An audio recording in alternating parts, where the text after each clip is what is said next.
Parti végétarien. Chien d'Alain Juppé se retire également, c'est un dogue de Bordeaux. Un vieux mâle dominant. Il a un handicap, il est un peu trop vieux. Il ouvre encore sa gueule, mais ne remue plus la queue. Il aimerait bien mort, mais les dents sont usées, il est seul sur le quai.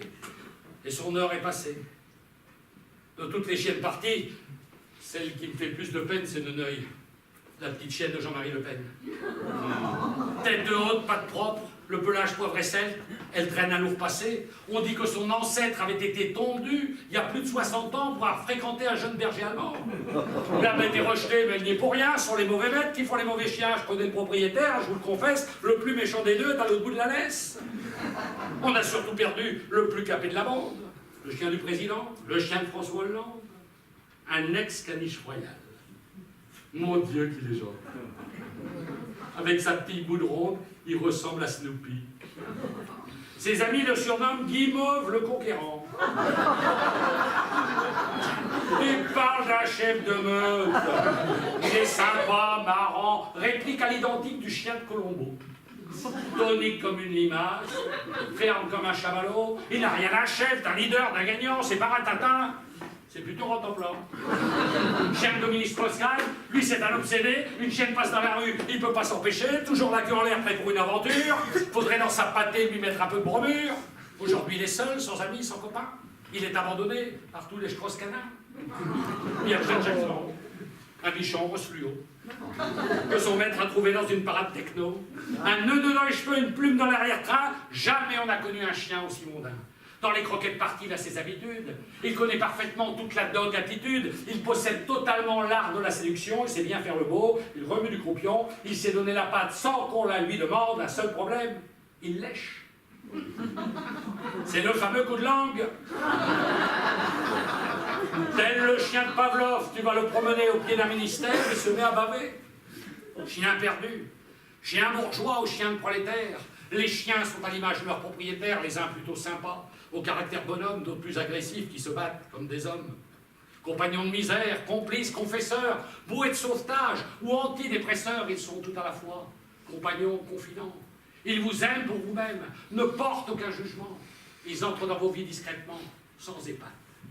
Puis ils vous quittent un jour sur la pointe des pattes pour s'endormir là-haut au paradis canin, où je suis sûr que Dieu reconnaîtra les chiens.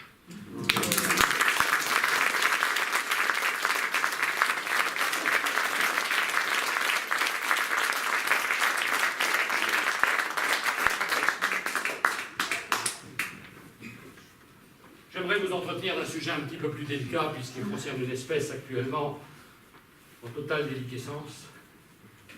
J'ai nommé les lecteurs écologistes. Y a-t-il des barbus, enseignants et lecteurs de Télérama dans la salle?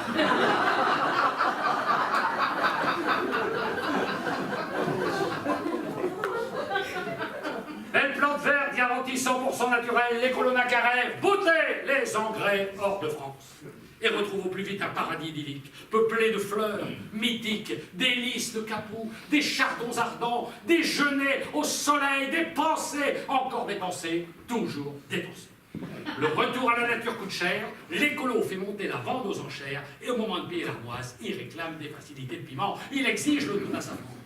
D'autant que son paradis, avec ses petits oiseaux, ses sources pures, n'est pas aussi idyllique qu'on voudrait bien nous le faire croire. Il suffit d'observer le combat de chiffonnier que ce livre a tous tiré les leaders du mouvement pour s'apercevoir que le retour à la nature, c'est aussi la loi de la jungle, la lutte implacable pour la survie de l'espèce. Une demi-douzaine de demi-dieux ont tour à tour tenu les clés de l'Olympe.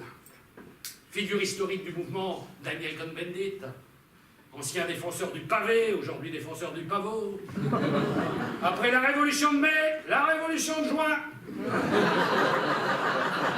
Daniel Cohn-Bendit est un homme de la terre, il sait qu'un écolo doit se planter avant de trouver ses racines. C'est en appliquant sa théorie qu'il s'est biodégradé.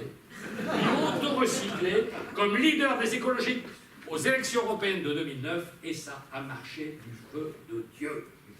Il suffisait de voir la tête des socialistes le soir du scrutin. C'est Cohn-Bendit qui avait gagné, c'est Martine Aubry qui était verte. Faut dire que la situation était idéale, plus rien n'allait, les vaches s'affolaient, les moutons tremblotaient, les haricots flageolaient. L'écologie paraissait promise à un brillant avenir. C'est là qu'Eva Joly arrive. Eva Joly, une magistrate intraitable. Tu donnes un os à un chien policier, elle t'accuse de corruption de fonctionnaire. Elle voulait être le plus grand dénominateur commun, elle aurait été le plus grand commun diviseur. 2%, 2%, 2012, 2%, et elle s'accroche. Je sais que nul n'est besoin de réussir pour persévérer. Mais quand elle nous explique qu'elle persévère, c'est en 3 mots. Ça prouve au moins une chose, il faut se présenter, il suffit pas d'être verte, encore faut-il être mûr. Autre figure du mouvement, Noël ma mère, le monsieur propre de l'écologie, plus blanc que lui tu meurs. J'imaginais déjà son slogan de campagne à la mairie de Bègle, tous des putes, sauf ma mère. Autre figure, Cécile Duflot, une femme de bon sens. La pollution, elle est contre. Oxyde de Cambronne est un gros mot qui lui retourne l'essence, et l'essence, elle n'aime pas. Elle fonctionne uniquement à l'énergie éolienne. En clair, elle brasse du vent. Son programme se veut à la fois bucolique, sylvestre, mettre fin aux malaises sociales, offrir aux chômeurs du boulot, aux démunis du pain, à l'électeur du charme. Un pied dedans, un pied dehors, Nicolas Hulot, l'animateur vedette qui nous avait promis de sauver la planète, sponsorisé par l'industrie pétrochimique. Il part en hélico dans l'océan Arctique, descend sur la banquise, la caméra au point, va emmerder les ours, saluer les pingouins, puis revient à Paris, la gueule enfarinée, nous expliquer pourquoi on ne doit pas y aller. Hulot,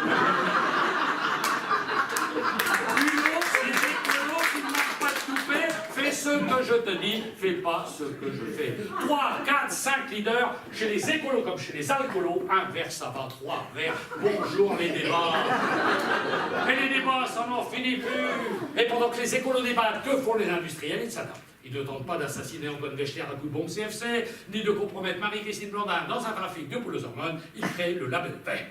C'est vrai que le label vert a le vent en poupe. Qui d'entre vous n'a pas cédé à la tentation des nouvelles ampoules à économie d'énergie? Ça économise, hein. Tu rentres chez toi, t'allumes la lumière, t'attends 3 minutes pour avoir la lumière, t'as économisé 3 minutes. C'est pas fini pour la rentrée, on prévoit le fusil vert, un fusil 100 balles, pour chasseurs sensibles. Pour les amateurs de confort douillet, le double, le triple, le quadruple vitrage, ça c'est une bonne chose. Si Landru avait eu du double vitrage, il chauffait gratuitement tout le premier étage. Certains écolos vont encore plus loin, ils prétendent que dans certaines régions du globe, le poisson est si pollué par le fer que les indigènes l'attrapent avec un aimant. D'autres affirment que dans d'autres rivières, il y a un tel taux de mercure, tu t'assois sur une anguille, elle te donne ta température. D'autres enfin prétendent que depuis qu'à la vue des gardes-côtes, les cargos panaméens balancent par-dessus bord leur cargaison de hashish, un tiers des mouettes de la planète partent espagnoles. Alors que faire? Faire comme le préconisait Henri Monnier, construire les villes à la campagne, sous prétexte que l'air est plus pur. L'association n'est pas aussi dramatique, elle n'en est pas moins préoccupante. Protégez nos écologistes. Protégez-les, sinon ils disparaîtront. S'ils disparaissent, nous disparaîtrons, la Terre disparaîtra. La planète pansera ses plaies. Et dans quelques millions d'années, au fond de la jungle guinéenne, un singe et une guenon se regarderont à nouveau dans les yeux en se disant « Alors chérie, on recommence ?»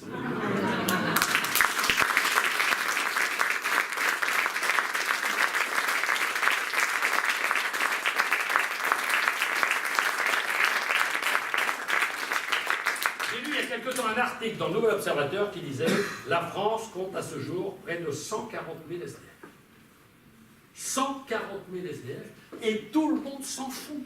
Il faut dire que le SDF a peu d'occasion de se manifester. Quand un cheminot n'est pas content, qu'est-ce qu'il fait? Il descend dans la rue. Quand un SDF n'est pas content,